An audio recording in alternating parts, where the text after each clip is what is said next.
So, my Okay, man, okay. you grew up in San Nicolas selling dry goods, and that's where you currently are in Nimba County. Can you tell us a bit about your childhood? How is it like being born and raised in San Nicolas? It was a unique experience growing up in San Nicolas. I was born in San Nicolas and coming up from a family that believes in business. My mother was a business person, a market woman, and she was also a registered nurse at a later time. And my dad grew up in a certain point, he was an educator, classroom teacher, served as principal for the public school in San Nicolas, that's the San Nicolas Central High School, for many years.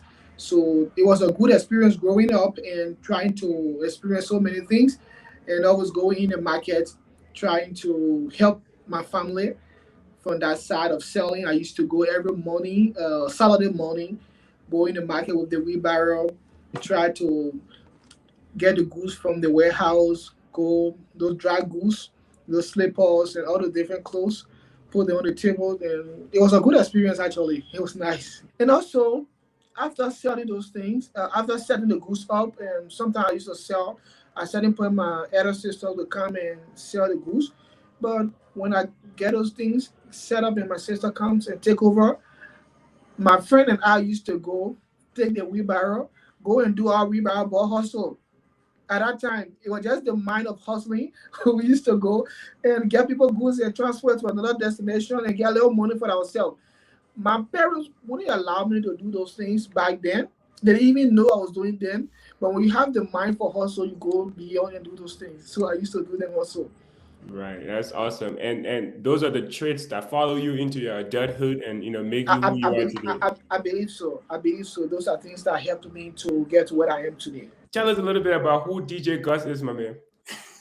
Yeah, coming up, honestly, let me be honest, I didn't used to like the name DJ. No? That's me. At a certain point, I didn't used to like the name DJ. I thought it was some kind of bad name. Actually, I didn't plan to become a journalist. It's not a bad thing. Right. Mm-hmm. But growing up in a community, I'm not doing anything right after school. I think I used that opportunity. I used that opportunity to get me busy, to get me used to the school, and after school to also get me doing something, not to just come from school and be in the community doing nothing. And at the end of the day, sometimes you follow bad friends, you do the wrong things in society. So the radio was there to help to mold me to become a better person. So I always took advantage of the opportunity, even though it wasn't a full plan to become a radio journalist. Now you said two things, and I'm concerned how much impact it had on your life. So losing your mom and your father, your dad first in 2012, you said, and then your mom in 2017, if I heard correctly. How did that shape you to be the man that you are today? Not having those people around you to support you and see how well you're doing. How have you been able to Uh, handle that? I still have them with me. I agree with you. Physically, I don't have them, but I know they're here with me spiritually, and a whole lot of things we are achieving. And we're not just achieving it by ourselves, it's because of their blessings. I'm achieving some of those things, and some things we are achieving, no disrespect to people that got their parents alive, but some people even got their parents alive, they're not achieving it. It's because of the blessings. And I think kind of like the stories you told earlier with your dad taking you to a computer place to get you familiar with those things. I think they laid the foundation for you and they Yeah, laid it very exactly. well. And that's what you're Exactly. building on now. Exactly. So many things I'm doing. I think those are things that they showed me at a very early stage. Even with the foundation, the Guan's foundation, all of the services we're doing comes selflessly, and that's from the life my parents lived. This happened, but I know with time we're going to complete all of their dreams and fulfill everything. As when you went to China for your education, at what point did the idea of running a sportswear business come to be? So I went to China, industrial country, using so many things that can sell in your country, but you have to start with what you can afford, what you have money for to buy and sell. So we actually started with the phone cases, something like this. You see those phone cases with the picture. Mhm. So we started with those phone cases, and a lot of people were interested because I'm looking things can sell from China in Liberia. And I got so many friends on Facebook. You post on your story, but then you get 300 views, 500 views, you sign up to 1,000 views. What are Mhm. you doing with those views? Will you want to go and post beautiful pictures and people just like it and view them? No. You have to use your Facebook page, your story, and whatever, and generate something for yourself. So when I post this, a whole lot of people will view them, come in and order. So we literally started our business with about $85. The entire lab started with $85 when it wasn't even named lab. Mhm. We just started doing something with the phone cases. Later, we decided to do the European club team jerseys, Chelsea, Barca, Real Madrid, and other stuff, sending them to Liberia.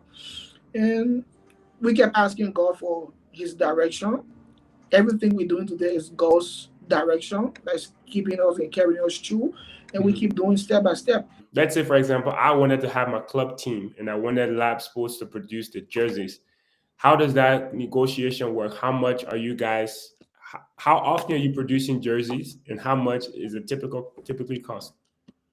We would love to produce jerseys every day, Hmm. but it depends the fans base. Not many teams have huge fan base in Liberia.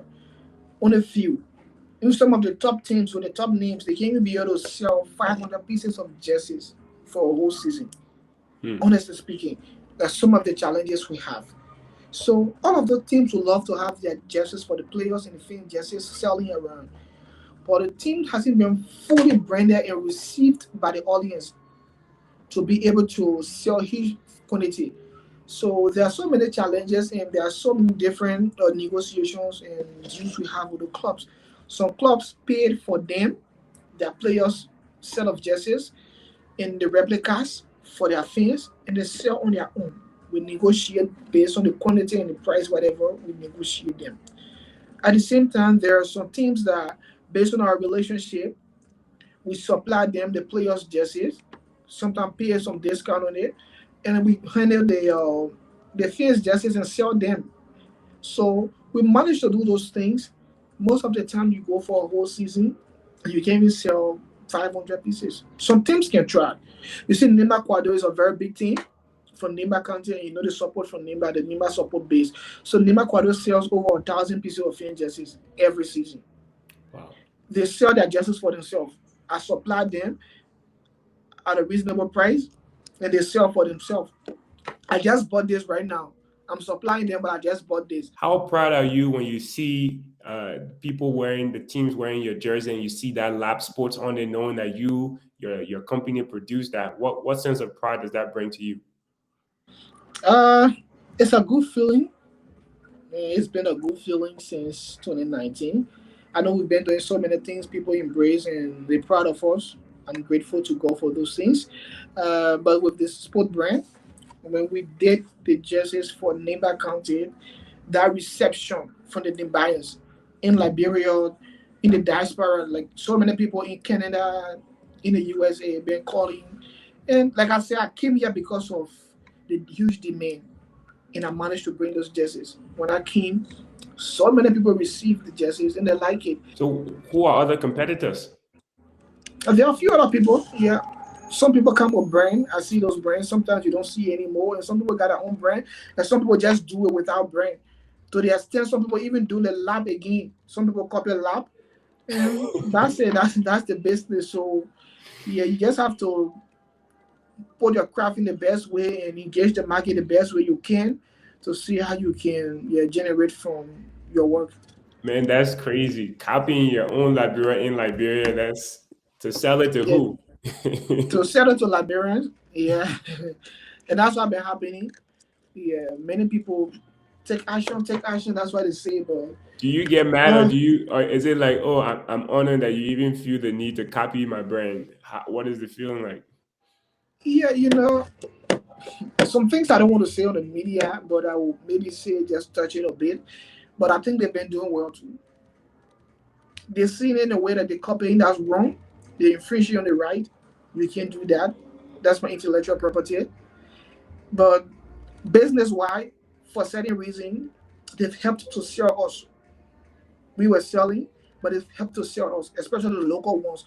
Good thing about it, most of them who do those things are selling a very low quality. like the one you call me like the Guinea Jersey. Mm-hmm. Sorry to the Guineans, but in our common librarian setting, that's how we say it.